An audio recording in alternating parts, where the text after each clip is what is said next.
Magandang umaga, dinala na sa pulisyang 2 persons of interest sa pagmasaker sa 5 magkakamag-anak sa San Jose del Monte, Bulacan. May hinala na raw ang padre de pamilya ng mga biktima kung sinong nasa likod ng karumal-dumal na krimen. Narito ang unang balita ni Dano Tingkungko.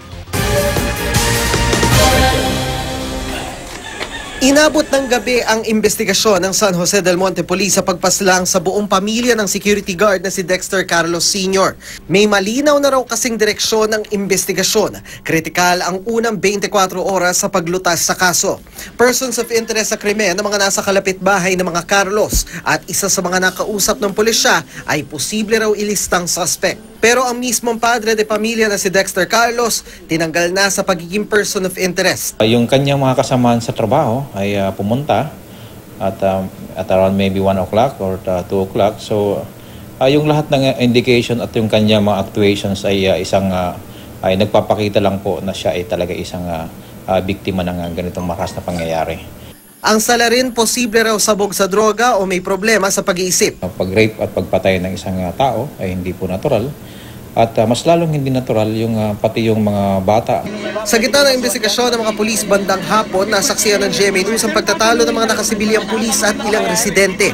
2 lalaki ang inimbitahan sa presinto pero umalma ang isang kaanak. Ayaw niya. Wala na akong bayang sumama. Nagparaya rin ang mga kaanak. Pag pinigilan mo, diba, pwede kang kasuhan dyan? Kami pagkaganyan, masama dyan. Ayon sa mga pulis, nakakuha sila ng impormasyon ng isa sa mga inimbitahan. Naghuhugas daw ng kamay at galing sa pag-iigib kahapon ng umaga. Nang matapos iproseso ng pulisya ang crime scene, sinimulan ni Dexter iligpit ang mga duguang gamit. Hindi ko alam kung paano ko mag-umpisa. Tingin ko sa sarili ko ngayon, parang wala na rin silbi kasi wala na yung mga mahal ko sa buhay. Yung kala ko sa TV lang nangyayari ito, nangyayari pa rin sa pamilya ko pala.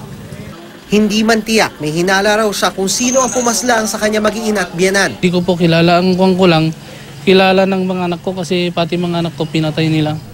Ang motibo nila, ma'am, rape eh. Walang ibang dahilan eh na makikita ko na kon eh. Kasi wala namang akong nakalitan dito, wala namang kaming nakagalit. Posible raw na isa sa mga nakikiigib sa kanilang bakuran. Nakita ko kasi na yung mga lalaki na nag-iigib, iba yung tingin nila sa misis ko. Iba yung, kasi pag lalaki ako, pag naramdaman ko kung ano may pagnanasa o kung yung iba yung titig nila eh.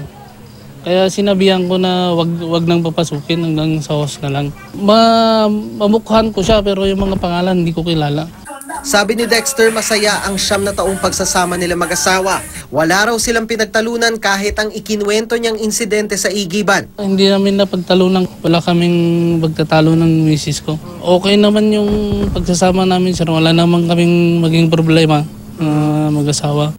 Wala pang resulta ang SOCO para masabi kung ginahasa nga ang biyanan at misis ni Carlos. Para sa unang balita, Dano Tingkungko reporting.